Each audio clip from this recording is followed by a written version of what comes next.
ഇത് കണ്ടില്ലേ, ഈ ഇത്രയും കവുങ്ങിൽ നിന്ന് വെട്ടിയിട്ട ഈ കുലകളെ മൊത്തം ഇവിടെ കൊണ്ടുവന്ന് അടത്തി അത് ചാക്കിനകത്ത് സന്തോഷ് സാറിൻ്റെ ഒരിടത്തിൽ ഒട്ടുകറി എടുക്കാൻ കഴുകിയിട്ടിരുന്ന ചാക്കെടുത്ത് ആ ചാക്കിനകത്ത് കയറ്റിക്കൊണ്ട് വരും.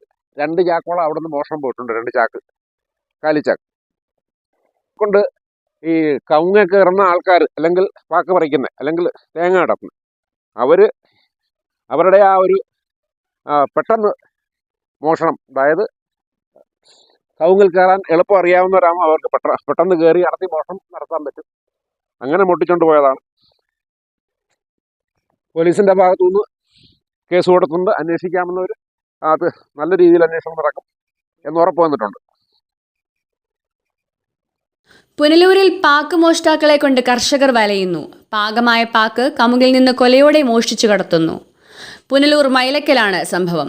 കമുകിൻ തോട്ടത്തിലെ 50 കൊല പാക്ക് മോഷ്ടിച്ചു കടത്തി. ഒപ്പം കുരുമുളക് കൃഷിയും മോഷ്ടാക്കൾ നശിപ്പിച്ചു.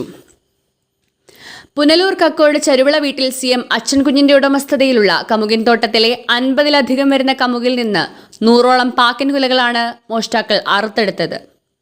മരത്തിൽ കവുങ്ങ കയറുന്നവരാണ്, അല്ലെങ്കിൽ തെങ്ങ കയറുന്നവർ, കവുങ്ങ കയറുന്നവർ ആ സീസ് കള്ളന്മാരാ. അല്ലാതെ അതെ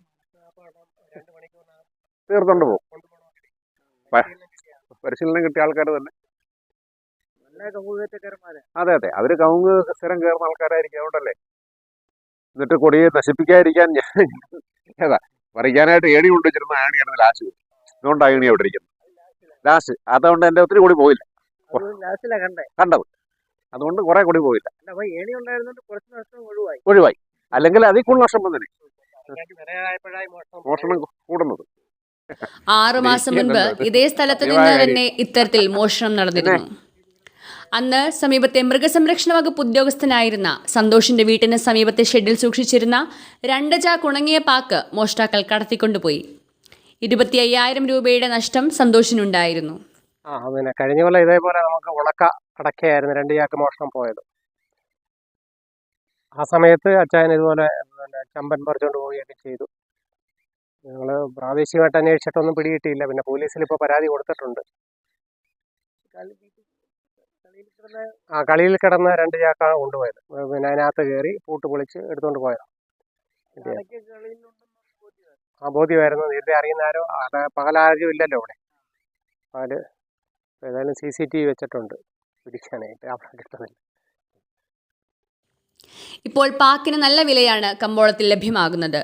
ഇത് ലക്ഷ്യമാക്കിയാണ് മോഷ്ടാക്കൾ പാക്കിലേക്ക് തിരിഞ്ഞിരിക്കുന്നത്. കമുകിൽ നിന്ന് പാക്കിന്റെ കുല വെട്ടിയെടുത്ത് കൃഷിയിടത്തിൽ വെച്ച് തന്നെ പാക്ക് അടർത്തിയെടുത്തിട്ട് കാലിക്കുലകൾ അവിടെ തന്നെ ഉപേക്ഷിച്ചിട്ടുണ്ട്. മികച്ച കർഷകനായി അവാർഡ് ലഭിച്ചിട്ടുള്ള അച്ഛൻകുഞ്ഞ് 50 വർഷത്തിലധികമായി കമുകിൻ കൃഷി ചെയ്യുന്നുണ്ട്. അടുത്ത സമയത്താണ് ഇത്തരത്തിൽ മോഷണമുണ്ടാകുന്നതെന്നും മോഷണമില്ലെങ്കിൽ ഈ കൃഷി ലാഭമാണെന്നും കള്ളനെ പിടികൂടുവാൻ പുനലൂർ പോലീസിൽ പരാതി നൽകിയിട്ടുണ്ടെന്നും പുനലൂരിലെ രാജൻ വാച്ച് വർക്ക്സ് ഉടമ കൂടിയായ അച്ഛൻകുഞ്ഞ് പറയുന്നു. പാക്കിന്റെ കുല പറിച്ചെടുക്കുന്നതിന് വേണ്ടി കള്ളൻ കമുകിൽ കയറിയപ്പോൾ മരത്തിലുണ്ടായിരുന്ന കുരുമുളക് വള്ളികളും നശിപ്പിച്ചു. പന്നിശല്യം കൊണ്ട് വലഞ്ഞ കർഷകർ ഇരുമ്പ് വേലി സ്ഥാപിച്ചാണ് കൃഷി ചെയ്യുന്നത്. കമുകിൽ കയറി പാക്ക് പറിക്കണമെങ്കിൽ അതിനുള്ള പരിചയം ആവശ്യമാണ്. അത്തരത്തിൽ പരിചയം കിട്ടിയിട്ടുള്ള ആൾക്കാരെ കേന്ദ്രീകരിച്ച് അന്വേഷണം ആരംഭിച്ചിട്ടുണ്ടെന്ന് പുനലൂർ പോലീസ് പറയുന്നു. മോഷ്ടാക്കളെ ഉടൻ തന്നെ പിടികൂടുമെന്ന പ്രതീക്ഷയിലാണ് കർഷകർ. നല്ല രീതിയിൽ വളവ് എടുക്കത്തക്ക പരുവായപ്പോഴാണ് ഈ മോഷണം നടന്നത്. ശരിക്കും ഇത് അറിഞ്ഞു വെച്ച്, അല്ലെങ്കിൽ ശരിക്കും കവുങ്ങൽ കയറുന്ന കക്ഷികൾ തന്നെ കയറി മോഷ്ടിച്ചതാണ്. ഏതാണ്ട് 10-60 കൊലയിൽ കൂടുതൽ പാകമായ പാക്കും ചമ്പനും എല്ലാം എൻ്റെ നഷ്ടപ്പെട്ടു. പോലീസിൽ ഞാൻ പരാതി കൊടുത്തിട്ടുണ്ട്. പോലീസുകാർ ഊർജിതമായിട്ട് അന്വേഷിക്കാമെന്ന് എന്നോട് പറഞ്ഞു. ഇതിൻ്റെ വിപണനം എന്ന് പറഞ്ഞാൽ താഴെ വാതിക്കൽ 2 കച്ചവടക്കാരുണ്ട്. അവരറിയാതെ ഈ സാധനം വെളിയിൽ പോകാൻ സാധ്യതയില്ല. ഇവിടുന്ന് 1 കിലോമീറ്ററേ ഉള്ളൂ താഴെ വാതിക്കൽ. ഇത് വയൽ വഴി അവിടെ ചെന്ന് കഴിഞ്ഞാൽ അവിടെ കൊടുത്താൽ അവരത് കച്ചവടമാക്കിക്കോളും. അങ്ങനത്തെ ഉറപ്പാണ് എനിക്കുള്ളത്. അതായത് പുനലൂരും കൊണ്ട് ഇരിക്കത്തക്ക ഒരു കണ്ടീഷൻ അവർക്ക് കിട്ടത്തില്ല. എത്രയും പെട്ടെന്ന് പൈസ കിട്ടണമെങ്കിൽ വിപണനക്കാരെ, ഇടനിലക്കാരെ ഏൽപ്പിക്കുക, അവർ കച്ചവടം നടത്തിക്കോളും. അങ്ങനെ അവനെ വഴിയുള്ളൂ.